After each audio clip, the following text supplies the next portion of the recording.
Welcome to DRTSPR show. నేను మీ doctor Thangella Sivaprasad Reddy alias doctor TSPR. నమస్తే, ఆదాబ్, హలో.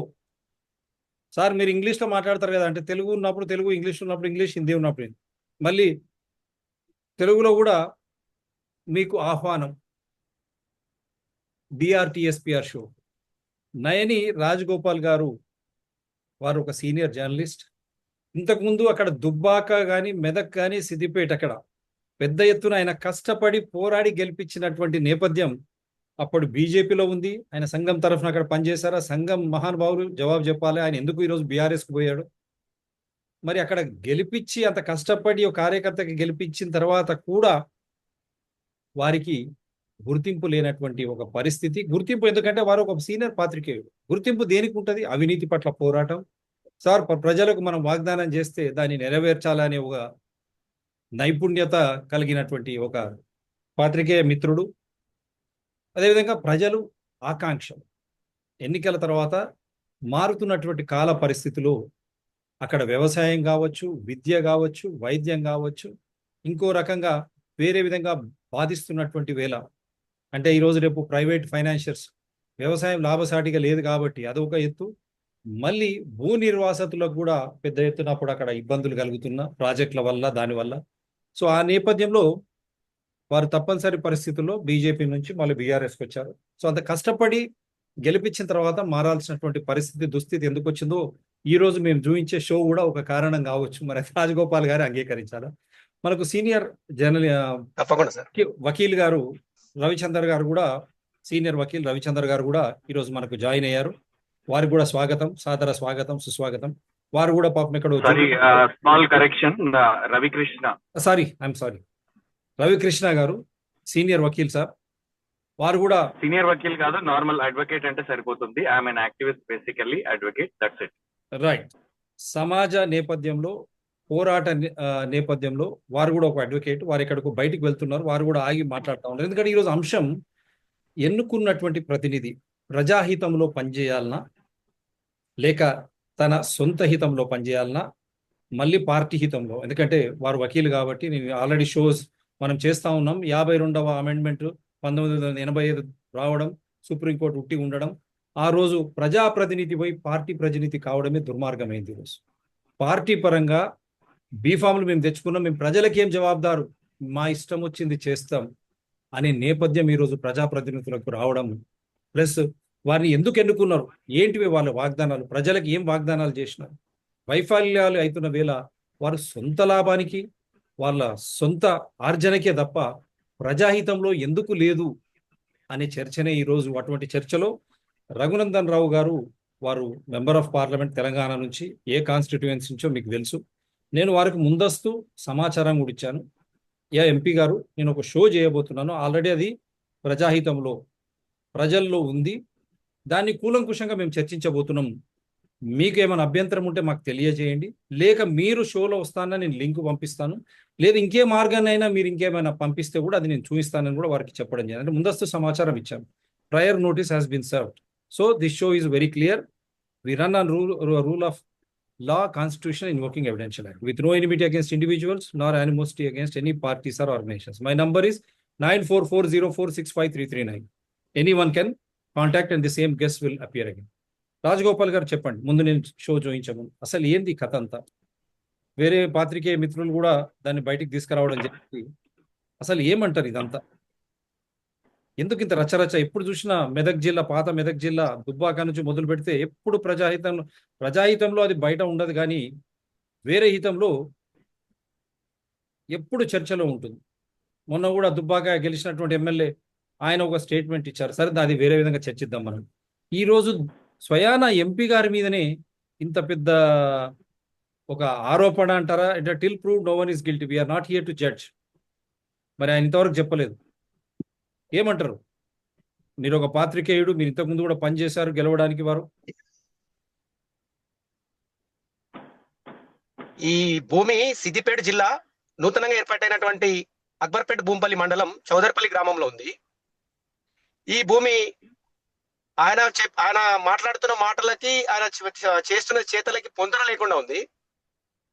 1952 నుంచి నా దగ్గర రికార్డు ఉంది అని చెప్తా ఉన్నాడు. 2019లో లావున పట్టా ఉన్న భూమి ఎట్లా పట్టా మారిందో దానికి సమానం చెప్పాలి రఘునందన్ రావు గారు మొదటగా. ఆ ఎవరైతే పత్రికలలో రాశారో మీడియాలలో వస్తుందో నోటీసులు ఇస్తా అని చెప్పేసి బల్పు మాటలు మాట్లాడము, హెచ్చరించడము, ఇది సరైన పద్ధతి కాదు. నువ్వు ప్రజల కోసం ప్రజల చేత ఎన్నుకోబడినటువంటి ఒక పార్లమెంటేరియన్, ఒక మెంబర్ ఆఫ్ పార్లమెంట్ సభ్యునివి. నువ్వు నిజంగానే తప్పు చేయకపోతే అక్కడ బౌన్సర్లను పెట్టేసినటువంటి దౌర్భాగ్య స్థితి నీకు ఎందుకుంది? రైట్, నువ్వేం తప్పు చేయలేదు, మీడియా వాళ్ళని తీసుకపో, ఉన్న పేపర్లని చూయించు. నువ్వు నీతిమంతుడు అయితే, నువ్వు నిజాయితీ పరుడు అయితే ఎందుకంత బెదిరింపులకు గురి చేస్తావు? నువ్వు మీడియా వాళ్ళని ఎందుకు బెదిరింపులకు గురి చేస్తావు? నువ్వు నీకు నోటీస్ ఇస్తాని హెచ్చరికలు ఎందుకు జారీ చేస్తావు? నువ్వు తప్పైనా కూడా భయపడాల్సిన అవసరం లేదు కదా. నీ మీద ఆరోపణలు వచ్చినాయి, నువ్వు దాన్ని ప్రూవ్ చేసుకో. నేను ఇదిగో నాకు రిజిస్టర్డ్ భూమి అని చెప్పేసి షేర్ చేసుకో. 80 ఎకరాలు తన భార్య మంజులాదేవి కూతురు సింధు పేరు మీద మొత్తం టోటల్గా 80 ఎకరాలు లావణ పట్టా చేసుకున్నాడు. 2 కుంటలు ఉంటాయి, అందులో 2 కుంటలు కూడా మొత్తం కబ్జాకు గురైంది. ఇంకొక అదనంగా ప్రభుత్వ భూమి ఇంకో 4-5 ఎకరాలు కూడా ఈ 180 ఎకరాలలో ఉంది. ఇక్కడికి సమానం చెప్పకుండా ప్రశ్నించిన వాళ్ళని ఎదురుదాడి చేస్తున్నావు. నువ్వు ప్రశ్నించకపోతే కదా ఈరోజు నిన్ను ప్రశ్నిస్తున్నాం. నువ్వు సమాధానం చెప్పాలి. నువ్వు సమాధానం చెప్పకుండా పారిపోతున్నావు, భయభ్రాంతులకు గురి చేస్తున్నావు. ఇది కాదు కదా. ఏం చెప్పినావు నువ్వు దుబ్బాక అసలు ఉప ఎన్నికల్లో?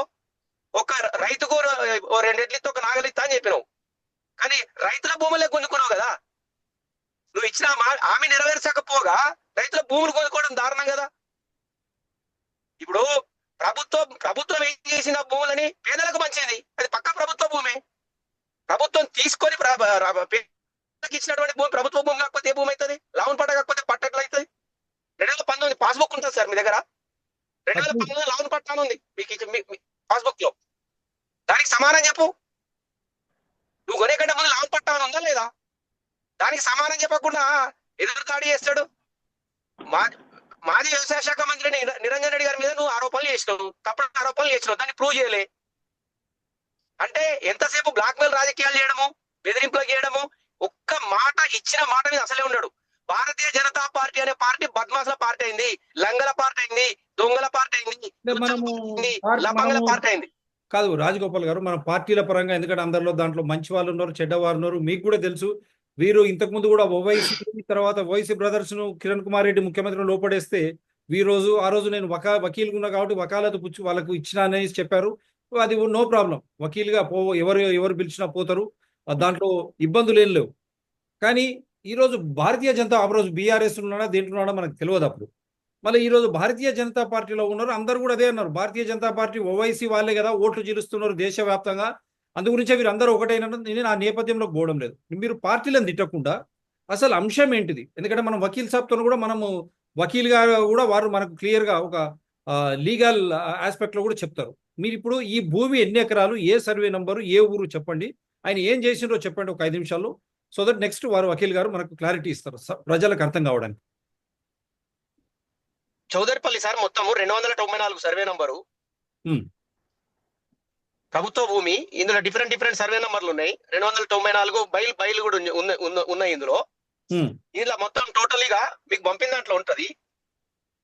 మాధవనేని మంజుల, మాధవనేని సింధు తన భార్య కూతుర్ల పేరు మీద మొత్తం 180 ఎకరాలు, అక్కడ సుమారు 176 ఎకరాలు ఉంది. అది లావణ పట్టా చేసుకున్నారు. ఏ రకంగా లావణ పట్టా ఏ రకంగా చేసుకున్నారు దానికి సమానం చెప్పాలి. భారతీయ జనతా పార్టీ మీద కిట్టదు అంటున్నారు. నీతికి నిజాయితీకి నిలువెత్తు నిదర్శనం నరేంద్ర మోడీ అని చెప్తున్నాం కదా. మరి ఆయన టీంలో అయిన మెంబర్ ఆఫ్ పార్లమెంట్ కదా. ఇలా భారతీయ జనతా పార్టీ బదనం అయితలేదా? పాములు పెట్టిన పుట్టల తాళకూట విష సర్పాల కంటే ప్రమాదకరమైనటువంటి ఇలాంటి వ్యక్తులు రావడం కారణంగానే ఇవాళ మాలాంటి వాళ్ళం, జాతీయవాద సంస్థలలో పనిచేసిన రైటిస్ట్ ఆర్గనైజేషన్లలో పనిచేసిన వాళ్ళం ఇవాళ పార్టీకి దూరంగా ఉండాల్సినటువంటి దౌర్భాగ్య స్థితి ఉంది. దానికి పార్టీ సమానం చెప్పాలి. మెదక్ జిల్లాకు సంబంధించినటువంటి మెదక్ జిల్లా అధ్యక్షుడు, అటు సిద్దిపేట జిల్లా అధ్యక్ష పదవులు, పార్టీ జిల్లా అధ్యక్ష పదవులు కూడా అమ్ముకునే స్థితిలో ఇవాళ భారతీయ జనతా పార్టీ ఉంది. ఇట్లాంటి వాళ్ళు రావడమే కదా. ఈయన అవినీతి మీద, ఈయన భూకుంభకోణం మీద భారతీయ జనతా పార్టీ ఏ రకంగా స్పందిస్తుంది, ఏ రకమైన చర్యలు తీసుకుంటూ సమానం చెప్పాలి. అంటే ఇప్పుడు మీరు చెప్పేది 294 సర్వే నంబర్లో డిఫరెంట్ సర్వే నంబర్లో 160 ఎకరాలు ఆయన తీసుకున్నాడు ప్రభుత్వ భూమి లావాణి పట్టా అని మీరు చెప్తున్నారు. అంతేనా? అవును సార్. 176 ఎకరాలు ఉంటది. అందులో 2 కుంటలు ఉంటాయి. నిబంధనలకు విరుద్ధంగా కూడవేలి వాగుంటది. కూడవేలి వాగు నుండి 6 ఇంచుల పైప్ లైన్ వేసుకొని 25 HP మోటార్లతోటి నువ్వు నీ పొలాలను పారబెట్టుకుంటున్నావు. పక్కనే నేను మొన్న ఈ మధ్య కాలంలో వెళ్ళిన అక్కడ రైతులతో నేను మాట్లాడిన, చౌదరిపల్లి రైతులు తన పొలం వరకు తెచ్చుకున్నాడు, మాకు కూడా ఏమైనా తీసుకొస్తాడో మాకు ఏమైనా సాయం చేస్తాడేమో అని అనుకున్నాం కానీ చేస్తాడు. ఆ చెప్పుకుంటా నిడతలేవు, పొలం అయితే పారబెట్టుకుంటాడు అని చెప్పేసి అక్కడ ఒకరు ఇద్దరు రైతులు నాతోటి మాట్లాడి చెప్పిన. అది ఇప్పుడు ఏంటంటే కాంట్రాక్టర్లు ఇప్పుడు ఎలకతుర్తి టు మెదక్ నుంచి ఎలకతుర్తి హైవే పనులు నడుస్తున్నాయి. అక్కడ కాంట్రాక్టర్లు బెదిరింపులకు గురి చేసి ఆ కాంట్రాక్టర్లకు సంబంధించిన బడా కాంట్రాక్టర్లకు సంబంధించినటువంటి వాహనాలతోటి వాళ్ళకి మట్టి కొట్టించుకోవడము, మెగా కన్స్ట్రక్షన్ వాళ్ళకి సంబంధించినటువంటి వాహనాలతోటి పైప్ లైన్ తీసుకోవడము, ఏది మన కూడవెల్లి వాగు నుండి, ఇట్లా ఈ రకమైనటువంటి పనులు ఒక ప్రజాప్రతినిధి చేయడానికి ప్రశ్నిస్తున్నాం. దానికి నువ్వు సమానం చెప్పాలి. ఇప్పుడు నువ్వు నీ స్థాయిని మించి ముఖ్యమంత్రిని పట్టుకొని వాడు వీడని మాట్లాడుతున్నావు. ఇలా నేను ఎందుకు మాట్లాడొద్దు? మాకు సంస్కారం ఉంది కాబట్టి నువ్వు చేసిన తప్పులను ఖచ్చితంగా ప్రశ్నిస్తాం, కానీ నువ్వు సమానం చెప్పాలని డిమాండ్ చేస్తాం. వారు మళ్ళీ షోకి వస్తాను అని మాకు నోటీస్ ఇచ్చి మిమ్మల్ని పిలిస్తే మీరు రావాలి, ఇది నిరూపించాలి మీరు ఖచ్చితంగా. రఘునందన్ రావు విషయంలో ఎక్కడైనా సరే బహిరంగ చర్చకు సిద్ధంగా ఉన్నా. నేను బీజేపీ నుంచి బీఆర్ఎస్ లో పోయినప్పుడు కూడా చెప్పిన, నువ్వు 1,00,000 మందిని తీసుకొచ్చుకో, 1,000 మందిని తీసుకొచ్చుకో, నేను ఒక్కరిని వస్తా దుబ్బాక శివాజీ కాడ నీతో బహిరంగ చర్చకు సిద్ధమని చెప్పిన. ఈరోజు కూడా అదే సవాల్ విసురుతా ఉన్నా. అదే చౌదరిపల్లి పరిధిలోని సర్వే నంబర్ 294లో 178.06 ఎకరాల భూమి ఉన్నది. 1952-53 రెవెన్యూ పహాణీ రిజిస్టర్ ప్రకారం ఇది రగ్బా అంటే ఏందో మనం వకీల్ గారిని అడిగి తెలుసుకుందాం. ఇందులో మొదటి 3 నంబర్లు 294/1 9 ఎకరాలు, 294/2లో 7 ఎకరాలు, 294/3లో 34, అంటే మొత్తం 51.12 ఎకరాల భూమి ఇది ఖరీజ్ ఖాతాగా నమోదై ఉన్నది. మిగిలిన 294/4 నుంచి 294/10 వరకు ఉన్న డివిజన్ సర్వే నంబర్లలో 126.28 ఎకరాలు. దాంట్లో ఇవన్నీ ఈ విధంగా ఇదంతా ప్రభుత్వ భూమిగా ఎందుకంటే చూపిస్తున్నాను ఆధారం. వకీల్ గారు, దీన్ని రగ్బా అంటే ఏంది? అసలు ఈ భూమి రాజగోపాల్ గారు చెప్పినట్టు నిజంగానే మన ఎంపీ గారు వేరే విధంగా ఈ ప్రజా భూమిని, ప్రభుత్వ భూమిని అనండి, లావాణి పట్టానండి, ఇంకొకరి పట్టానండి, దీన్ని వారు వేరే విధంగా చట్టబద్ధంగా కాకుండా, వారికి వచ్చే హక్కు పరంగా కాకుండా ఈ భూమిని వారి పేరు మీద, వారి భార్య పేరు మీద, వారి కూతురు పేరు మీద రిజిస్ట్రేషన్ చేసుకున్నది. ఇది నిజమా? ఇది చట్ట విరుద్ధమా? నమస్కారం అండి. అయితే నాకు 25-26 తారీఖు రోజు కొంతమంది లోకల్స్ నన్ను అప్రోచ్ కావడం జరిగింది.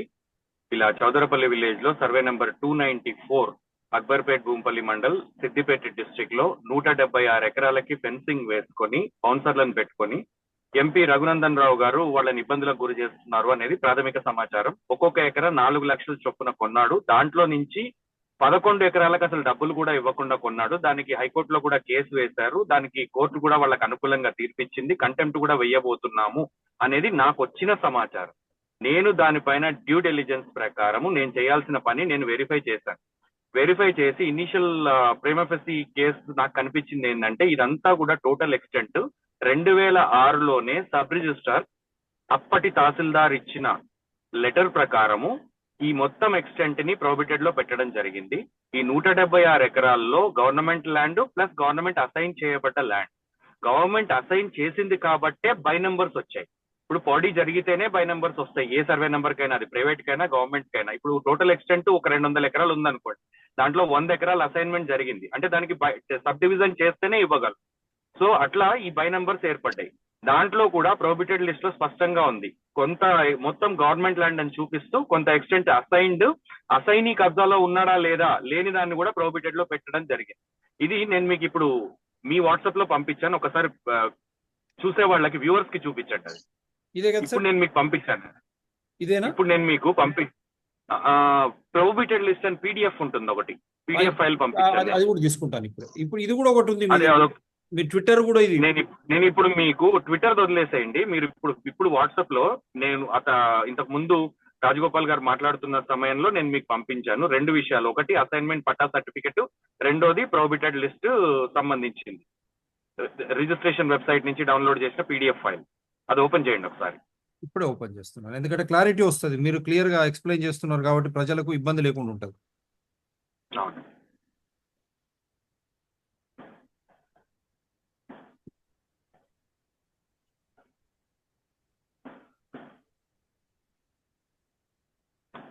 ఆ బ్రౌన్ కలర్ లో ఉన్నది ఒకసారి ఓపెన్ చేయండి, ఎన్లార్జ్ చేయండి దాన్ని. ఇది రీడ్ చేయండి సార్. 1994 లో పట్టా సర్టిఫికేట్ ఇష్యూ చేశారు. అది కూడా కొంచెం కిందకెళ్తే సెకండ్ ఆర్ థర్డ్ పారాగ్రాఫ్ లో జిఓఎంఎస్ నంబర్ 1406 ఆఫ్ 1958 నిబంధనకు అనుగుణంగా ఇవ్వబడింది అని స్పష్టంగా రాస్తుంది. ఇక్కడ ఉంది ఓకే, జిఓఎంఎస్ అయితే 1406/58 మండల రెవెన్యూ అధికారి గారి ఉత్తర్వులను వరించి జారీ చేయబడినది అనుసరించి. దానిపైన ఒకటి ఉంటది, ఈ భూమిని ఎట్టి పరిస్థితుల్లో అన్యాక్రాంతం చేయడానికి నిషేధించబడింది అని చెప్పి రాస్తుంది. ఒక లైన్ ఉంది చూసారా, ఫస్ట్ పారాగ్రాఫ్ తర్వాత 2 చిన్న లైన్స్ ఉన్నాయి, single line. Can you read out? ఒక నిమిషం. సదరు భూమిని ఇతరులెవరికి గాని అన్యాక్రాంతం ఉర్దూ వర్డ్ కూడా ఉంది దాంట్లో. నిషేధింపబడినది. ముంతకిల్ చేయడానికి వీలు లేదు. అంటే ఈ భూమిని వంశపారంపర్యంగా అనుభవించడానికి తప్ప అన్యాక్రాంతం చేయడానికి లేదు. అయితే మనకి ఇక్కడ తెలంగాణలో ఈ జిఓఎంఎస్ 1406 ఆఫ్ 1958 అనేది June 4, 1958 రోజు వచ్చింది. ఈ జీవో వచ్చిన తర్వాత అసైన్ చేయబడ్డ ఏ భూములైనా కూడా ల్యాండ్లెస్ పూర్ కేటగిరీలో అసైన్ చేయబడితే అవి కొనడానికి అమ్మడానికి నిషేధము. అది ప్రివెన్షన్ ఆఫ్ ట్రాన్స్ఫర్ యాక్ట్ 1977 వాటికి అప్లికబుల్. ఎందుకంటే ఆ చట్టాన్ని తీసుకొని వచ్చినప్పుడు రెట్రోస్పెక్టివ్ అప్లికబిలిటీ తీసుకున్నాం మనం. దాంట్లో చట్టంలో క్లియర్ గా మెన్షన్ చేయబడింది, ఆ జీవో ఇష్యూ చేసిన దగ్గర నుంచి అది అప్లికబుల్. ఆ జీవో రాకముందు ఇచ్చిన భూముల్ని పట్టా ల్యాండ్ గా చెయ్యొచ్చు, subject to if the legal heirs of the person who was in possession in 1954-55, their names were reflecting in the Khasra Pahani, if they and their family members are uninterrupted continuous possession, then అది పట్టా కింద చేయొచ్చు. కానీ ఈ విషయంలో మనకి స్పష్టంగా కనిపిస్తుంది ఏంటంటే 2006లోనే ప్రభుత్వాన్ని అంతకంటే ముందే ఈ భూమి సేకరించి బీదలకు అసైన్ చేయడం జరిగింది. అది 1994లో అసైన్ చేయడం జరిగింది. జరిగిన తర్వాత కొంత అసైన్మెంట్ వయలేషన్స్ ఉంటే దాన్ని ప్రొహిబిటెడ్ లిస్ట్ లో పెట్టడము జరిగింది. అది కాకుండా మొత్తం టోటల్ ఎక్స్టెంట్ ని కూడా ప్రభుత్వ భూమి అని చెప్పి డిక్లేర్ చేసి ఉంది. కాబట్టి ఈ భూమిని ఎప్పటికీ కూడా పట్టా ల్యాండ్ కింద ట్రీట్ చేయడానికి లేదు. ఇది prevention of transfer act section 3, 4, 5 కిందకి అప్లికబుల్. సెక్షన్ 3 అనేది అలినేషన్ ని ఆపుతుంది, ప్రివెంట్ చేస్తుంది. సెక్షన్ 4 అనేది రిజంప్షన్ గురించి మళ్ళీ రిజంప్షన్ చేసుకొని తహసీల్దార్ మినిమం ర్యాంక్ ఆఫ్ ఆఫీసర్ తహసీల్దార్ అతను రెజ్యూమ్ చేసుకొని మళ్ళీ ల్యాండ్లెస్ పూర్ కి లేదా సేమ్ పర్సన్ కి అతను అలాట్ చేసే అధికారం తనకుంది, ఒకవేళ అదే కండిషన్ లో పర్సన్ ఉంటే. అంతేగాని దీన్ని పట్టా చేయడానికి ఇప్పుడున్న చట్ట ప్రకారం వీలు లేదు. అది చేయాలి అంటే prevention of transfer act 1977 amend చేయాల్సి వస్తుంది. అది అమెండ్ చేయకుండా చేస్తే చట్టరీత్యా నేరం. ఇప్పుడు సివి భాస్కర్ రెడ్డి గారిది లాస్ట్ వీక్ ఒక జడ్జిమెంట్ వచ్చింది దీనికి సంబంధించే. ఈవెన్ కలెక్టర్లకి కూడా ఆ అధికారం లేదు. రెవెన్యూ రిజిస్ట్రేషన్ డిపార్ట్మెంట్ తప్పు చేసింది, వాళ్ళని క్రిమినల్లీ లయబుల్ చేయాలి అని చెప్పి చాలా స్పష్టంగా నేను ఆ రిట్ పిటిషన్ నెంబర్ నా ట్విట్టర్ లో పోస్ట్ చేసిన దాంట్లో మెన్షన్ చేశాను. మీరు అది చూడొచ్చు ఒకసారి, ఫస్ట్ పోస్ట్ చేసిన దాంట్లో ఉంటుంది. సో అంత క్లియర్ గా చట్టం చెప్తున్నా కూడా ఈయన ఒక ఎంపీ అయ్యుండి, ఒక సీనియర్ అడ్వకేట్ అయ్యుండి, ఇంత అనుభవం ఉన్న వ్యక్తి ఈ భూములను అక్రమంగా వాళ్ళని బెదిరించారో, భయపెట్టారో, లేక కొద్దిగా డబ్బులు వస్తుందని ఆశపడి వాళ్ళు అమ్మారో. కానీ అమ్మడం కొనడం రెండూ కూడా నేరమే. దీంట్లో అమ్మిన వాళ్ళకి ఏంటంటే రైతులకు ప్రొవిజన్ చట్టం ఏం చెప్తుందంటే తహసీల్దార్ తీసుకొని మళ్ళీ వాళ్ళకి రీఅసైన్ చేయొచ్చు, ఒకసారి వార్నింగ్ ఇచ్చి. రెండోసారి చేస్తే టోటల్ గా గవర్నమెంట్ భూమిని స్వాధీనం చేసుకోవచ్చు. ఇది చట్టం చెప్తోంది. కొన్న వాళ్ళ విషయంలో ఇప్పుడు ఈటెల రాజేందర్ గారి విషయం చూసాం మనం. ఆయన ఒక రోడ్ వేసుకున్నందుకే జమునా హ్యాచరీస్ కి గవర్నమెంట్ ల్యాండ్ లో నుంచి ఆయన జైల్లో పెట్టారు. మరి ఈయన దానికి అతీతుడా? 176 ఎకరాల్లో 80 ఈయన మొన్న సిగ్నల్ టీవీలో మాట్లాడారండి. ఆయన శివారెడ్డి అనుకుంటా ఆయన పేరు, జర్నలిస్ట్ పేరు. నేను పోస్ట్ చేసిన, నేను కంప్లైంట్ ఇచ్చిన, రిప్రజెంటేషన్ ఇచ్చిన కాపీని చూపిస్తూ ఆయన అదంతా మాట్లాడిన తర్వాత నా వీడియో చూపించిన తర్వాత ఆయనకి లైవ్ లో ఫోన్ చేశారు రఘునందన్ గారికి. సో ఆయన చెప్పింది ఏంటంటే ఫస్ట్ లో ఈ వాజ్ హెసిటెంట్ టు టాక్, నేను మాట్లాడను అన్నారు. తర్వాత చెప్పింది ఏంటంటే ఇది 1952 నుంచి పట్టా ఉంది, నా దగ్గర పహానీలు ఉన్నాయి, 2018 వరకు ఇది పట్టా ల్యాండ్, ధరణి వచ్చిన తర్వాత బీఆర్ఎస్ ప్రభుత్వం దీన్ని మార్చేసింది అని చెప్పి ఆయన మాట్లాడారు. అదే పచ్చి అబద్ధం అని చెప్పి ఇప్పుడు మీరు ప్రొహిబిటెడ్ లిస్ట్ చూస్తే మీ అంతటా మీకే కనిపిస్తుంది. అది 27/3/2006 లో క్లియర్ గా prohibited land, government land, assigned land అని రాసినప్పుడు ఇది చూడకుండా ఒక అడ్వకేట్ గా నువ్వు ఎట్లా కొంటావు? మరి నువ్వు లీగల్ ఒపీనియన్స్ ఏ బేసిస్ మీద ఇచ్చావు నీ క్లయింట్స్ కి? డైరెక్ట్ గా అడుగుతున్నారు రఘునందన్ రావు గారు. ఆ మాత్రం రిజిస్ట్రేషన్ వెబ్స్ అంతకు ముందు ధరణి రాకముందు ఉన్నది ఏంటి? రిజిస్ట్రేషన్ డిపార్ట్మెంట్ కాదా అగ్రికల్చర్ నాన్ అగ్రికల్చర్ రిజిస్టర్ చేసింది? ఎవరిని బెదిరిస్తున్నారు? ఎవరికి నోటీసులు ఇస్తారు? మీరు ఒక ప్రజాప్రతినిధిగా ఉండి మీ పైన ఆరోపణలు వచ్చినప్పుడు ధైర్యంగా ఎదుర్కోవాల్సింది పోయి నువ్వు రాయి నేను నోటీస్ ఇస్తా, నువ్వు రాయి నేను నోటీస్ ఇస్తా. ఎవరిని బెదిరిస్తున్నారు సార్? చేసింది తప్పు ఒప్పుకోండి, క్లియర్ గా కనిపిస్తుంది కదా అక్కడ. ఇప్పుడు మీ స్పష్టంగా అసైన్మెంట్ సర్టిఫికేట్ చూపిస్తున్నా 1994 లో ఇష్యూ అయింది ఒకటి. రెండోది రిజిస్ట్రేషన్ వెబ్సైట్ 2006లో కనిపిస్తుంది క్లియర్ గా. నా దగ్గరికి వచ్చినప్పుడు నేను ప్రాపర్ గా రిప్రజెంటేషన్ అన్ని ఆఫీసర్స్ కి పంపించాను, central government and state government. ఎందుకంటే ఈయన ఒక ఎంపీ కాబట్టి దీనిపైన విచారణ జరగాలి. ప్లస్ ఇది దీంట్లో మనీ లాండరింగ్ కూడా ఉంది. ఆయన ఇంకొక విషయం ఏం చెప్పారంటే ఎలక్షన్ అఫిడవిట్ లో మెన్షన్ చేశాను నాది దొంగ భూమి కాదు అన్నారు. Good, very good. కానీ ఎలక్షన్ అఫిడవిట్ లో 26 ఎకరాల 25 ఎకరాల 26 గుంటలు అన్నారు. దాని వాల్యుయేషన్ 52 లక్షలు అన్నారు. కానీ మీ అంతటా మీరే అదే శివారెడ్డికి చెప్పారు 10 లక్షల ఎకరం చొప్పున కొన్నాను అని. మరి 10 లక్షల ఎకరం చొప్పున 25 ఎకరాల 36 గుంటలు కొంటే 2,56,00,000 కావాల్సింది 52 లక్షల వాల్యుయేషన్ ఎలక్షన్ అఫిడవిట్ లో చూపించి మీరు ట్యాక్స్ ఎగ్గొట్టారా? అది మంచి అయ్యండి, అడ్వకేట్ అయ్యండి, మీరు ఏం చేశారు దాన్ని? ఇంకోటి 8 వస్తుంది. ఆ ఎకరాల డబ్బు ఎక్కడి నుంచి వచ్చింది? మీరు మీకు ఆ డబ్బు ఎక్కడి నుంచి వచ్చింది? ఇంత డబ్బు ఎక్కడి నుంచి వచ్చింది కొనడానికి? ఇంకొకటి 8 ఎకరాలు, అది కూడా ఆయన చెప్పాడు, దానికి కూడా వస్తున్నా నేను. ఇంకొక 8 ఎకరాలు మెన్షన్ చేశారు. ఆ 8 ఎకరాలు 17 లక్షల వాల్యుయేషన్ చూపించారు. 8 ఎకరాలకి 10 లక్షల చొప్పున 80 లక్షలు కావాలి. మరి 17 లక్షలు ఎట్లా అయింది సార్? 63 లక్షలు ఎక్కడి నుంచి వచ్చాయి సార్? ఇంకొక 2 ఎకరాలకి ఓన్లీ 4 లక్షల వాల్యుయేషన్ చూపించారు. మరి 4 లక్షల వాల్యుయేషన్ తో కొన్నాను అని చెప్పి మీరు అంటున్నారు 4 లక్షలు పెట్టి, మరి అక్కడేమో 10 లక్షలకు కొన్నాను అంటున్నారు. మరి మిగతా 16 లక్షలు బ్లాక్ మనీ ఇచ్చారా? సరే, ఇంకొక విషయం అన్నారు సార్, సంగారెడ్డిలో నేను 50 ఎకరాలు అమ్మాను, ఎకరం ₹1,00,00,000 చొప్పున, ఇక్కడ 10 ఎకరాలు కొన్నాను అన్నారు. సరే, 50 ఎకరాలు మీరు ₹1,00,00,000 చొప్పున అమ్మితే 50 కోట్లు కావాలి. ఆ 50 కోట్ల ధనం ఎక్కడ పోయింది సార్? ఎలక్షన్ అఫిడవిట్ లో ఎందుకు చూపించలేదు సార్? అది బ్లాక్ మనీనా? మరి దీనిపైన ఎన్ఫోర్స్మెంట్ డైరెక్టరేట్ విచారణ జరపాలి కదా, సిబిఐ విచారణ జరపాలి కదా, సెంట్రల్ గవర్నమెంట్ దీనికి కన్సెంట్ ఇవ్వాలి కదా. ప్రెసిడెంట్ ఆఫీస్ నుంచి మెయిల్ వచ్చింది సార్, అది కూడా కాపీ పెట్టాను, మీరు ఒకసారి ఓపెన్ చేసి ప్రజలకు చూపించండి. ఈమెయిల్ ఒకటి, జీమెయిల్ లో వచ్చిన లెటర్ నాకు వాళ్ళు పంపించారు, సిఎస్ కి రాస్తూ నా డైరెక్షన్ ఇచ్చారు సిఎస్ కి. మీరు అతను రవికృష్ణ సమర్పించిన దానిపైన మీరు చర్యలు తీసుకుని ఏం చర్యలు తీసుకున్నారో ఆయనకి డైరెక్ట్ గా ఇంటిమేట్ చేయండి అని అండర్ సెక్రటరీ పంపించారు ఆ ఈమెయిల్. ఇదే కదా? The mail was address to chief secretary. అవునండి, పైన ఉంటది. అండర్ సెక్రటరీకి, అది అండర్ సెక్రటరీ పంపించారు ప్రెసిడెంట్ సెక్రటేరియట్ నుంచి చీఫ్ సెక్రటరీ గారికి. డీటెయిల్డ్ ఎక్స్ప్లెనేషన్ ని మీరు కన్సిడర్ చేస్తూ దానిపైన చర్యలు తీసుకొని చదువుతున్న illegal registration of government assign land and extent of 84 acres situated in survey number 294 Chowdhurypalli village, Akbarpet, Bhumpalli, Mandal, Siddipet district by Sri Raghunandan Rao Madhavaneni, a member of parliament from Medak, Telangana. Sir, madam, ikkada ochindi. Attached, please find for appropriate attention an email petition addressed to the President of India, which is self-explanatory. Action taken on the petition may please be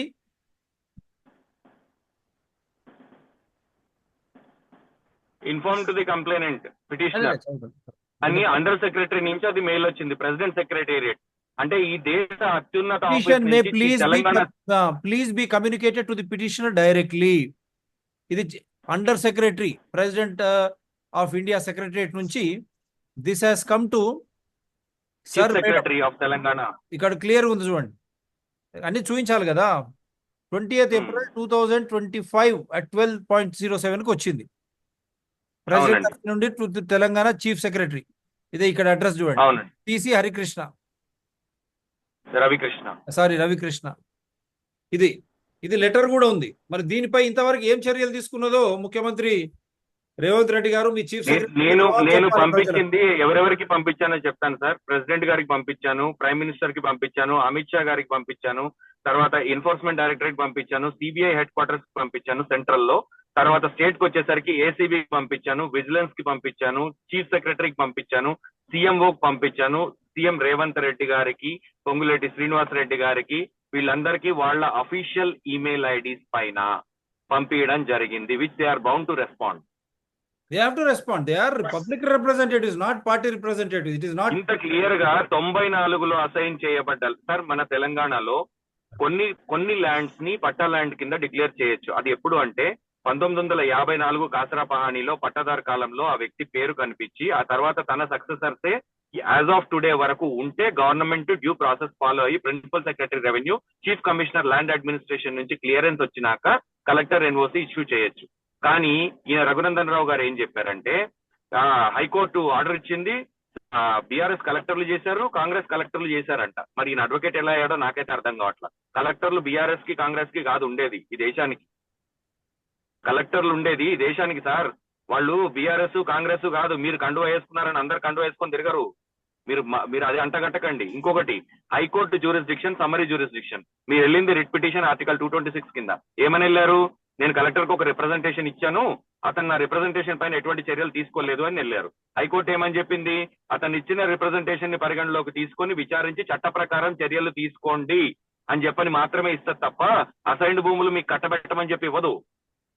assigned భూమి మొన్న దీనికి సంబంధించి recent ఇంకొక judgement ఉంది, paper లో కూడా ఉంది. అది దాని చాలా క్లియర్ గా అది సివిల్ కోర్టు జ్యూరిస్డిక్షన్, అది టైటిల్ డిక్లేర్ చేయాలంటే. ఇప్పుడు ఏదైనా భూమిని గవర్నమెంట్ ఒకసారి రెజ్యూమ్ చేసుకుంటే లేక గవర్నమెంట్ భూమిని డిక్లేర్ చేస్తే అది కోర్టులో తేలేంత వరకు కూడా it will be presumed as a government land as per land encroachment act section 7. ఇంత స్పష్టంగా చట్టం ఉన్నప్పుడు నేను చెప్పదలుచుకున్నది ఒకటే సార్, ఆరోపణలు ఉన్నాయి, విచారణ నేను క్లియర్ గా ఆధారాలతో సహా ఫిర్యాదు చేశాను, ధైర్యంగా విచారణ ఎదుర్కొని క్లీన్ చిట్ గా బయటికి రండి, తప్పు చేయలేదు అనిపిస్తుంది.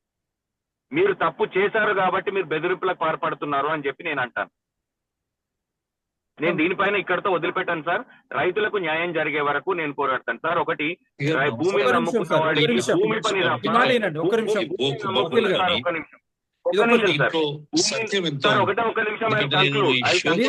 నెక్స్ట్ ఇది నేను ఎందుకంటే భయపెట్టేదని ఛానల్స్ ధర్మం కాబట్టి దీంట్లో సత్యం ఎంత ఉంది మీరు చెప్పగలరా? మీ సైడ్ ఏదైనా ఉంటే కూడా చెప్పండి, అది కూడా నేను దాంట్లో పొందుపరిచి షో చేస్తాను. మీరు షో కూడా మీరు డిఆర్టీఎస్పీఆర్ ఛానల్స్ రాదలుచుకుంటే నేను జూమ్ లింక్ కూడా మీకు పంపిస్తాను. నేను doctor Thangella Sivaprasad Reddy, independent journalist at CEO DRTSPR channels. ఒకసారి వినండి సార్ స్టార్టింగ్. నమస్కారం. ఈ డాక్యుమెంట్స్ పంపించారు, ఈ భూ కుంభకోణం అని. దీంట్లో సత్యం ఎంత ఉంది? ఎందుకంటే నేను ఈ షో చేసే ముందు ఒక ముందస్తు సమాచారం ఇవ్వడం డిఆర్టీఎస్పీఆర్ ఛానల్స్ ధర్మం కాబట్టి దీంట్లో సత్యం ఎంత ఉంది మీరు చెప్పగలరా? మీ సైడ్ ఏదైనా ఉంటే కూడా చెప్పండి, అది కూడా నేను దాంట్లో పొందుపరిచి షో చేస్తాను. మీరు షో కూడా మీరు డిఆర్టీఎస్పీఆర్ ఛానల్స్ రాదలుచుకుంటే నేను జూమ్ లింక్ కూడా మీకు పంపిస్తాను. నేను doctor Thangella Sivaprasad Reddy, independent journalist at CEO DRTSPR channels. Okay sir, ఎందుకంటే మనం ముందస్తు సమాచారం కూడా ఇచ్చినాం, ఇంక ఇక్కడ వేరే ఏమున్నది. ఇప్పుడు మీరు నాకు క్లియర్ గా 1, 2, 3, 4 పాయింట్స్ అసలు ఎందుకు ఈ రోజు రఘునందన్ రావు గారు చట్ట వ్యతిరేక అయ్యాడు ఈ చౌదరిపల్లి భూమి గురించి? సార్, దీంట్లో ప్రైమాఫసీ కేసు ఏంటంటే ఆయన చెప్పడము, ఆయన వివరణ ఇచ్చిన దాని ప్రకారం నేను చెప్తున్నాను. ఆయన ఏమంటాడు, 1952 నుంచి 2018 వరకు ఇది పట్టా ల్యాండ్ ఆన్ రికార్డ్ చెప్పిన మాట ఇది. 2018లో ధరణి వచ్చాక బీఆర్ఎస్ ప్రభుత్వం దీన్ని అసైన్ ల్యాండ్ అని రాసేసింది అని చెప్పని అన్నాడు. అది తప్పు అనడానికి 2 ఉదాహరణలు మీకు ఇచ్చాను. ఒకటి అసైన్మెంట్ చేసిన డేట్ 1994, రెండోది ప్రొహిబిటెడ్ లిస్టు 2006లో అప్పటి తహసీల్దార్ సబ్ రిజిస్ట్రార్ కి రాసిన లెటర్ ప్రకారము మొత్తం ప్రభుత్వ భూమి, దాంట్లో అసైన్డ్ భూమి కూడా ఉంది అని చెప్పి చాలా స్పష్టంగా ఈ రోజుకి registration.telangana.gov.in అనే వెబ్సైట్ లో చాలా స్పష్టంగా 2006లోనే పెట్టడం జరిగింది. మరి అప్పుడు బీఆర్ఎస్ ప్రభుత్వం ఉందా 2006లో? 2014-15లో కదా వచ్చింది బీఆర్ఎస్ ప్రభుత్వం, తెలంగాణ ఏర్పడ్డది. అప్పుడు యునైటెడ్ ఆంధ్రప్రదేశ్ లోనే దీన్ని గవర్నమెంట్ ల్యాండ్ గా డిక్లేర్ చేశారు కదా. ఒకసారి గవర్నమెంట్ ల్యాండ్ గా డిక్లేర్ అయిన తర్వాత అది సివిల్ కోర్టు నిర్ణయం తీసుకునేంత వరకు దాన్ని మార్చడానికి లేదు. అది ఒకవేళ నిజంగా తప్పు జరిగి ఉంటే రివిజనరీ పవర్స్ ఎక్సర్సైజ్ చేయడానికి కూడా after lapse of so many years the government has no power, it has to go through the court proceeding. ఇప్పుడు ఆయన ఇంకోటి అన్నారు, హైకోర్టు చెప్పింది బీఆర్ఎస్ కలెక్టర్ కాంగ్రెస్ కలెక్టర్ చేశారు అన్నారు. అది తప్పు పడుతున్నా నేను. ఎందుకంటే బీఆర్ఎస్ కలెక్టర్ కాంగ్రెస్ కలెక్టర్ కాదు. హైకోర్టు ఏమని చెప్పింది? హైకోర్టు అసైన్ భూములు మీకు కట్టబట్టేసేయండి అని చెప్పి ఆర్డర్. అంటే ఇప్పుడు ఏదైనా ఒక ప్రభుత్వ అధికారి మనం ఇచ్చిన ఫిర్యాదుపై స్పందించకపోతే మనం కోర్టును ఆశ్రయిస్తే రిట్ జ్యూరిస్డిక్షన్ ఆర్టికల్ 226 కింద ఆ పవర్స్ ఎక్సర్సైజ్ చేస్తూ అధికారికి డైరెక్షన్ ఇస్తుంది. వాళ్ళు ఇచ్చిన పిటిషన్ ని పరిశీలించి చట్ట ప్రకారం చర్యలు తీసుకోండి అంటది, కానీ ఎప్పుడు కూడా భూములు రాసిచ్చేసేయండి అని చెప్పి చెప్పదు. ఎందుకంటే అక్కడ merits of the case they will not go in to it. They representation is given, a government official is respond to either decline or accept, which he has not done. So that is what the direction is given all about. కానీ ఆయన దాన్ని కూడా తప్పుడు ఇది చేస్తూ high court ఆదేశాల ప్రకారం చేసింది అని చెప్పి ఆయన చెప్పడం చాలా తప్పు. ఒక అడ్వకేట్ అయ్యి ఒక ఎంపీ అయ్యండి. రెండోది, నాకు వచ్చిన సమాచారం ప్రకారము అక్కడ ఆయన 4 లక్షలకి భూమి కొన్నాడు అని చెప్పి నాకు తెలిసింది. అది విచారణ జరగాలి కాబట్టే నేను సంబంధిత అధికారులకి నేను రాయడం జరిగింది. అది ప్రభుత్వ భూమి కొనడము అమ్మడము నేరము, ప్రివెన్షన్ ఆఫ్ ట్రాన్స్ఫర్ యాక్ట్ కిందికి వస్తుంది. ఒక పట్టాగా చేయాలి అంటే మాత్రము మనకి GOMS నెంబర్ 1406 ఆఫ్ 1958 వచ్చిన తర్వాత ఇష్యూ చేయబడ్డ ఏ భూమి అయినా సరే అది పట్టా చేయడానికి వీలు లేదు. దానికి క్లియర్ గా 1994 లో ఇచ్చిన పట్టా సర్టిఫికెటే ఉదాహరణ. అంటే ఆయన అక్కడే దొరికిపోయాడు కదా, 2018 వరకు ఆగాల్సిన పని లేదు కదా, 2006లోనే ప్రోహిబిటెడ్ లిస్ట్ లో గవర్నమెంట్ ల్యాండ్ అని చెప్పి డిక్లరేషన్ ఉంది కదా, మరి ఉన్నప్పుడు దాన్ని పట్టాగా చేయడానికి ఎలా ఆస్కారం ఉంది? చట్ట ప్రకారం లేనే లేదు. సో దీనిపై విచారణ జరిపి చర్యలు తీసుకోవాలని చెప్పి చెప్పాను. రెండోది, ఆయన నేను ₹1 ఎకరం అమ్మాను అన్నాడు. ఆయనే ఒప్పుకున్నాడు. సో ₹1 ఎకరం అమ్మితే 50 కోట్లు కావాలి. ఆ 50 కోట్లు ఎక్కడ పెట్టాడు? బ్లాక్ మనీ ఎక్కడుంది? తర్వాత ఆయన కొన్న వాల్యుయేషన్ నేను ఎలక్షన్ అఫిడవిట్ లో చూపించానన్నాడు. అది అఫిడవిట్ ఆన్లైన్ లో ఉంది, మీరు కూడా డౌన్లోడ్ చేసుకొని చూడొచ్చు. 25 ఎకరాలు మెన్షన్ 36 ఎకరాలు మొత్తం మెన్షన్ చేశాడు. ఆయన ఆన్లైన్ లో చెప్పింది 84 ఎకరాలు కొన్నాను, దాంట్లో 4 ఎకరాలు డిస్ప్యూట్ ఉంది అన్నాడు. 80 ఎకరాలు కొన్నాను, 4 ఎకరాలు డిస్ప్యూట్ అన్నాడు. మరి 80 ఎకరాలు ఎందుకు దాంట్లో పెట్టలేదు అంటే, మీరు 2014 తర్వాత అంటే మీ ఎలక్షన్ అయిపోయిన తర్వాత కొన్నారా మీరు, లేక అంతకు ముందు కొన్నారా? అప్పటి నుంచి కొనుక్కుంటూ వచ్చి ఇప్పుడు 80 ఎకరాలు అయిందా? దానిపైన క్లారిటీ లేదు. ఇది క్లారిటీ తీసుకోవాలి. సో దీన్ని బట్టి ఆయన ఏ మీడియా ఫోన్ చేసినా వివరణ కోసము మీరు రాయండి నేను నోటీస్ పంపిస్తా, మీరు రాయండి నేను నోటీస్ పంపిస్తా అంటే ఏంది? ఎవరిని బెదిరిస్తున్నారు? పంపి నోటీసు, ఏముంది పంపి. ఇది నేను చెప్పదలుచుకుంది. మీరు ఒక మర్యాదగా ఒక గౌరవప్రదమైన పొజిషన్ లో ఉన్న వ్యక్తి ఆ విధంగా మాట్లాడడం తప్పు. ఆరోపణలు వచ్చినప్పుడు ధైర్యంగా ఎదుర్కొని తప్పో రైట్ నిరూపించండి, బయటికి రండి క్లీన్ గా. ఇది ఒకటే చెప్పదలుచుకుంది. Thank you. అంటే మీరు వారికి అంత కూడా ఒక అడ్వకేట్ అయి ఉండి ఇంత అనుభవం ఉంది, ఎమ్మెల్యే ఉన్నాడు. నేనే అడుగుతా ఉన్నాను వకీల్ గారు, ఈ అంత ఐడియా లేదనుకుంటారా ఆయన కొనేటప్పుడు? ఆయన ఐడియా లేక చేశారు అని చెప్పి నేను అనుకోను సార్. ఆయన నాకంటే చాలా సీనియర్. నేను ఈ ఫీల్డ్ లో చాలా లేట్ గా వచ్చాను, డిఫరెంట్ ప్రొఫెషన్స్ లో ఉండి. ఆయనకు చాలా అనుభవం ఉంది. ఆయన ఎమ్మెల్యేగా ఫస్ట్ టైం పోటీ చేసినప్పుడు ఆయనకి ఇండైరెక్ట్ గా ఆయనకి తెలియకుండానే మనం చాలా సహకరించాం. ఆయన గెలవాలని కోరుకున్న వ్యక్తుల్లో నేను ఒకడిని. కానీ 2.5 సంవత్సరాల్లోనే ఆయన ఏ విధంగా తీవ్రమైన వ్యతిరేకత ఎదుర్కొన్నారో, ఎమ్మెల్యేగానే ఎలా ఓడిపోయారో అది ఆయనకి తెలుసు. ఆయన ఎంపీగా గెలిచారు అంటే ఒకే ఒక్క కారణం, బీజేపీ కార్యకర్త RSS మోదీ. ఈ కారణం తప్ప ఆయన ఇండిపెండెంట్ గా నిలబడి ఉంటే మాత్రం ఆయనకి డిపాజిట్లు కూడా వచ్చేవి కావు. ఇది వాస్తవం. రైట్. మీరేం చెప్తారు రాజగోపాల్ గారు? మీరు కూడా ఆయన కోసం ఇంతకుముందు గతంలో పనిచేసి రఘునందన్ రావు చేస్తే సంసారం, పక్కలు చేస్తే వ్యభిచారం అనేటువంటి ఒక ఈయన స్థితిలో ఆయన ఉంటాడు. ఈయన ఎంపీ గెలిచిన తర్వాత సంగారెడ్డి జిల్లా వెల్మల గ్రామంలో ప్రభుత్వ భూములు కాపాడాలని ధర్నా చేసిండు. మరి ఇక్కడ ఏం చేసిండు? చౌదరిపల్లిలో రా నువ్వు ధర్నా అయ్యి ఇప్పుడు డిమాండ్ చేస్తున్నా. రోజు టీవీల ముందట నీతి శక్తులు వల్లించే నువ్వు ఈ రోజు ఎంత ఎంత ఘనకార్యం చేసినావు అనేది తేటతెల్లమవుతుంది, వాళ్ళ సమాజానికి అర్థమవుతుంది. అసలు రఘునందన్ రావు నిజ స్వరూపం నుంచి చాలా మంది చెప్తే కూడా ఆ టైంలో నన్ను తప్పు పట్టారు. కానీ వాళ్ళ రఘునందన్ రావు వేసుకుంటాడని నేను ముందుగా నువ్వు అన్నదే కరెక్ట్ అనేటువంటి స్థితిలో ఇవాళ నా మీద నమ్మకం పెరిగింది వాళ్ళకి. కలిసి రఘునందన్ రావు తోటి కలిసి రాజకీయ ప్రస్థానం కూడా చేసినాం.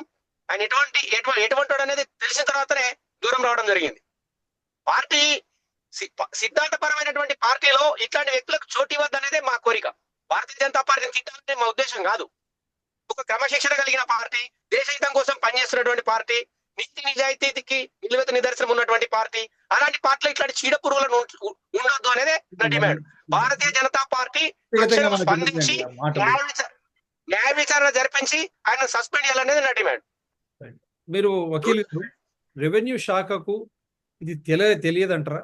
రెవెన్యూ శాఖతోనే. ఒక్క నిమిషం సార్, ఇక్కడ కాంగ్రెస్ పార్టీ కూడా రఘునందన్ రావు తోటి కుమ్మక్కైంది. అధికారంలో ఉన్న కాంగ్రెస్ పార్టీలు కూడా స్పందిస్తలేరు. కనీసము రఘునందన్ రావు మీద చర్యలు తీసుకోవాలనేటువంటి స్థితిలో కూడా ఈ అధికార పార్టీ లేదు. అంటే రఘునందన్ రావు తోటి కాంగ్రెస్ పార్టీ అధికార పార్టీ కూడా కుమ్మక్కైంది అనేది నేను భావిస్తున్నాను. లేదు, అట్లంటే బీఆర్ఎస్ వాళ్ళు ఇద్దరు ఒకటే కులం వ్యతిరేకతతో చేస్తున్నారని మళ్ళీ మనకు ముద్రేస్తారు. కానీ వకీల్ గారు ఇప్పుడు మీరు 3 నిమిషాలు ఉంది, 3 నిమిషాలు ఒక్కొక్క నిమిషం రెవెన్యూ శాఖకి ఏం చెప్పదలుచుకున్నారు? ముఖ్యమంత్రి తర్వాత రేవంత్ రెడ్డి గారికి కాంగ్రెస్ పార్టీకి ఏం చెప్పదలుచుకున్నారు? బీజేపీ పార్టీకి ఏం చెప్పదలుచుకున్నారు? కాంగ్రెస్ కి బీజేపీకి నేను చెప్పదలుచుకున్నది ఏంటంటే సార్, ఈ ఆరోపణల పైన సమగ్ర విచారణ జరిపి కేంద్ర రాష్ట్రానికి సంబంధించిన ప్రీమియర్ ఏజెన్సీస్ అన్ని కూడా దీంట్లో ఇన్వాల్వ్ అయ్యి నిజానిజాలు నిగ్గు తేల్చాల్సిన బాధ్యత ఉంది. ఎందుకంటే లేదంటే వ్యవస్థల పైన నమ్మకం ప్రజలకి పోతుంది. కారణం ఏంటంటే ఇది ఒక ప్రభుత్వ భూమికి సంబంధించింది, రెండోది ఒక పబ్లిక్ రిప్రజెంటేటివ్ కి సంబంధించింది, ఒక మెంబర్ ఆఫ్ పార్లమెంట్ కి సంబంధించింది. ఇటువంటి అవినీతి ఆరోపణలు రావడము చాలా దురదృష్టకరము. ఇప్పుడు దీంట్లో కలెక్టర్ల పాత్ర చాలా ఉంది. ఇప్పుడు నేను ఒకటే చెప్తాను సార్, గత ప్రభుత్వంలో పనిచేసిన ఐఏఎస్లు చాలా వరకు కూడా కన్ఫర్డ్ ఐఏఎస్, అంటే ప్రమోషన్ పైన వచ్చినది. వాళ్ళ లాయల్టీ మొత్తం చాలా వరకు ప్రభుత్వాల పైనే ఉండింది, మనం చూసాం. ఈ పర్టికులర్ విషయానికి అంటే నేను రాజకీయాల జోలికి పోను, నాకు ఏ రాజకీయ పార్టీతో ఎటువంటి సంబంధం లేదు. I'm just an activist. I have represented many cases before many platforms earlier as well, including లగ్దారంలో జరిగిన మైనింగ్ స్కామ్ ని బయటపెట్టిన ఏకైక వ్యక్తిని కూడా నేనే, అది గర్వంగా చెప్పగలను. 341 కోట్ల రూపాయలు ప్రభుత్వానికి సెస్ ఎగ్గొట్టబడ్డది అని నా రిప్రజెంటేషన్ తోనే బయటపడ్డది. ఈడీ లక్షల కోట్ల వేల కోట్ల వర్తైన ప్రాపర్టీస్ ఆ ఎమ్మెల్యే దగ్గర నుంచి సీజ్ చేసింది. 1.5 kg బంగారం సీజ్ చేసింది ఆయన బ్యాంక్ లాకర్ నుంచి. దాంట్లో కూడా కంప్లైనెంట్ నేనే, స్టేట్ గవర్నమెంట్ లో కూడా కంప్లైనెంట్ నేనే దానికి. సో నేను నాకు ఎటువంటి రాజకీయ పార్టీతో వ్యక్తిగతంగా ఏ మనిషి పైన ద్వేషం లేదు. ఇక్కడ క్లియర్ గా రైతులకు న్యాయం జరగాలనేదే నా ఉద్దేశం. కాబట్టి కేంద్ర రాష్ట్ర ఏజెన్సీలు కంపల్సరీ దీనిపైన స్పందించాలి, విచారణ జరపాలి, తగిన చర్యలు తీసుకోవాలి. దీంట్లో క్లియర్ గా ఆధారాలు ఉన్నాయి. ఒకటి 1994 సర్టిఫికెట్, ఒకటి రెండోది రిజిస్ట్రేషన్ డిపార్ట్మెంట్ 2006లోనే ప్రొబిటెడ్ లో పెట్టి ఇది గవర్నమెంట్ ల్యాండ్, అసైన్ ల్యాండ్ అని చెప్పి 2 విధాలుగా చూపిస్తూ కొంత పార్ట్ అసైన్ చేయబడ్డదని చెప్పి క్లియర్ గా ఈ రోజుకి ఆన్లైన్ లో అవైలబుల్ లో ఉంది. సో ఆయన క్లెయిమ్ చేసినట్టుగా 2018లో ధరణి వచ్చిన తర్వాత మార్చారు అనేది పచ్చి అబద్ధం. మీడియా ముఖంగా అబద్ధాన్ని నిజంగా నొక్కి ఒక్కాణించాలనే టాలెంట్ ఆయనకు ఉండొచ్చు, రాజకీయాల్లో ఇన్ని సంవత్సరాల నుంచి ఉన్నాడు కాబట్టి. కానీ అబద్ధాన్ని గట్టిగా చెబితే అది నిజమైపోదు. అబద్ధం అబద్ధమే, నిజం నిజమే. దాన్ని నిగ్గు తేల్చాల్సిన బాధ్యత సంబంధిత అధికారుల పైన ఉంది. నేను కలెక్టర్ కి ఒకటే చెప్తున్నా, మీరు రాజకీయ నాయకుల అడుగులకు మడుగులొత్తడం మానండి. చట్ట ప్రకారం మీరు దేనిపైనైతే ప్రమాణం చేసి మీ ఉద్యోగంలో కూర్చున్నారో ఆ పనిని మీరు చెయ్యండి. ప్రభుత్వ ఆస్తులను పరిరక్షించాల్సిన బాధ్యత మీ పైన ఉంది. ఎంఆర్ఓ గాని, ఆర్డీఓ గాని, జాయింట్ కలెక్టర్ గాని, కలెక్టర్ గాని వీళ్ళు తక్షణం స్పందించాలి. వాళ్ళకి రిప్రజెంటేషన్ 28వ తారీఖు ఇచ్చాను. ఇంతవరకు ఎటువంటి రెస్పాన్స్ లేదు. ఈ దేశ అత్యున్నత ఆఫీస్ నుంచి రిప్లై వచ్చింది, కానీ ఈ రాష్ట్ర ప్రభుత్వ అధికారులకు కనీసం స్పందించాలనే అవగాహన, ఇంగిత జ్ఞానం కూడా లేదు అని నాకు స్పష్టంగా అర్థమవుతుంది. కాబట్టి రేవంత్ రెడ్డి గారు కల్పించుకొని దీనిపైన తక్షణం సమగ్ర విచారణకు ఆదేశించాలని చెప్పి నేను విజ్ఞప్తి చేస్తాను. సో ఇది ఈ రోజు షో. ఎవరికి మీరు డిఫర్ చేయాలనుకున్నా, మీ తరఫున ఇంకా రఘునందన్ రావు రావాలనుకున్నా, నా నంబరు 9440465339. మీరు వస్తే వకీల్ సాబు తర్వాత రాజగోపాల్ గారు పాత్రికేయులు ఇద్దరు కూడా మళ్ళీ షోకి వస్తారు. అంతే కదా sir? We are ready to discuss, debate and differ. That is the beauty of democracy. Done. So ఈ అవకాశం కల్పించినందుకు ధన్యవాదాలు. ఇప్పటికైనా అధికారులు, ప్రభుత్వం స్పందిస్తుందని ఆశిద్దాం. Thank you.